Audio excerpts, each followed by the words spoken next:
ngokuka Luka 24. Kepha ngosuku lokuqala lweviki, kuntwela ngenzansi, bafika ethuneni bephethe amakha ababewalungisile. Bafumana itshe ligingqiwe ethuneni.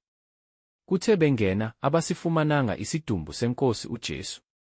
Kwathi besasambathekile yilokho, bheka, nanko amadoda amabili emi ngakubo, enezingubo ezicwebezelayo. Besesaba bekhothamela phansi ngobuso, athi kubo, "Nifunelani ophilayo kwabafileyo na? Kakho lapha, kepha uvukile. Khumbulani ukukhuluma kwakhe kini eseseGalile, ethi, iNdodana yoMuntu imelwe ukukhashelwa ezandleni zabantu abayizoni, ibethelwe, ivuke ngosuku lwesithathu." Bawakhumbula ke amazwi akhe. Base bebuya ethuneni, babika konke lokho kwabayi-11 nakubo bonke abanye. KwakungoMariya Magdalena, noJowana, noMariya unina kaJakobe, nabanye ababekanye nabo babatshela abapostoli lokho. Kepha lawo mazwi aba njengokukhuluma okuyize kubo, kabaze bakholwa yibo. Khona uPetru wasuka, wagijimela ethuneni, wakhothama, wabona izindwangu zizodwa, wamuka, waya ekhaya emangele ngokwenzekileyo. Bheka-ke, ababili babo babehamba ngalona lolo suku, beya emzaneni othiwa i-Emawuse, ukude neJerusalema amastadiyu angama-60. Babekhulumisana omunye nomunye ngazo zonke lezo zinto ezehlakeleyo. Kwathi besakhuluma bebuzana, uJesu uqobo wasondela, wahambisana nabo. Kepha amehlo abo abebambekile ukuba bangamazi. Wathi kubo, "Zindaba zini lezi enikhuluma ngazo omunye nomunye nihambana?" Base bema benyukumele. Omunye, nguKleyophase igama lakhe, waphendula, wathi kuye, "Wena uyisihambi eJerusalema, ungoyedwa ongazazi izinto ezenzekileyo khona ngalezi zinsuku na?" Wayesethi kubo, "Zinto zini na?" Bathi kuye, "NgoJesu waseNazaretha obengumprofethi onamandla ngesenzo nangezwi phambi kukaNkulunkulu nabantu bonke, ukuthi abaphristi abakhulu nababusi bethu bamkhaphela ukunqunyelwa ukufa, baze bambethela esiphambanweni. Thina-ke besethemba ukuthi nguye ozakuhlenga u-Israyeli, kodwa phezu kwalokho konke sekulusuku lwesithathu lezo zinto zenzekile. Futhi nabesifazane abathile bakithi basethusile, ababeyile ethuneni ekuseni, kuthe bengasifumani isidumbu sakhe, bafika bathi babone nombono wezingelosi ezithi uyaphila. Nabathile babakithi baya ethuneni, bakufumana kunjalo njengokuba beshilo abesifazane, kodwa yena uqobo abambonanga. Wayesethi kubo, "Onina eningaqondiyo nenilibele enhliziyweni ukukholwa yikho konke abakushilo abaprofethi.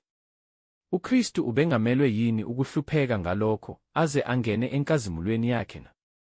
Wayesethathela kuMose nakubaprofethi bonke, wabachasisela emibhalweni okuqondene naye." Base besondela emzaneni ababeya kuwo yena washaya sengathi udlulela phambili. Bamncengisisa bathi, "Hlala nathi, ngokuba sekuzakuhlwa, nemini isiyadlula." Wangena wahlala nabo. Kwathi esehlezi nabo ekudleni, wathabatha isinkwa, wabonga, wasihlephula, wabanika. Amehlo abo ayesevuleka, bamazi, wayesenyamalala kubo.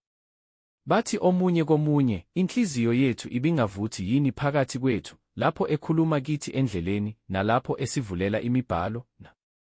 Base besuka ngasona leso sikhathi, baphindela eJerusalema, bafumana abayi-11 nababe nabo behlangene ndawonye, bethi, "Impela iNkosi ivukile, ibonakele kuSimoni." Base belanda nabo okwenzekileyo endleleni, nokuthi yaziwa kanjani yibo ekuhlephuleni isinkwa. Besakhuluma lokho, yena uqobo wema phakathi kwabo, wathi kubo, "Ukuthula makube kinina." Kepha bashaywa luvalo, besaba bethi babona ithongo. Wayesethi kubo, "Nikhathazekeleni na? Kuvelelani imizindlo ezinhliziyweni zenu na? Bekani izandla zami nezinyawo zami ukuthi yimina uqobo, ngiphatheni, nibone, ngokuba ithongo alinanyama namathambo, njengokuba ningibona nginakho." Esekushilo lokho wababonisa izandla nezinyawo. Kepha bengakakholwa ngenxa yentokozo bemangala, wathi kubo, "Ninakho ukudla laphana." Bamnika iqatha lenhlanzi eyosiweyo neqa lezinyosi. Wakuthatha, wadla phambi kwabo. Wayesethi kubo, "Yiwo lawo mazwi ami engawakhuluma kini ngisenani okuthi, kumelwe ukugcwaliseka konke okulotshwe ngami emthethweni kaMose, nakubaprofethi nasemahutsheni." Khona wayesevula ingqondo yabo ukuze baqonde imibhalo. Wathi kubo, "Kulotshiwe kanje ukuthi uza kuhlupheka uKristu, avuke kwabafileyo ngosuku lwesithathu, kushunyayelwe egameni lakhe ukuphenduka, kube ngukuthethelelwa kwezono ezizweni zonke, kuqalwe eJerusalema.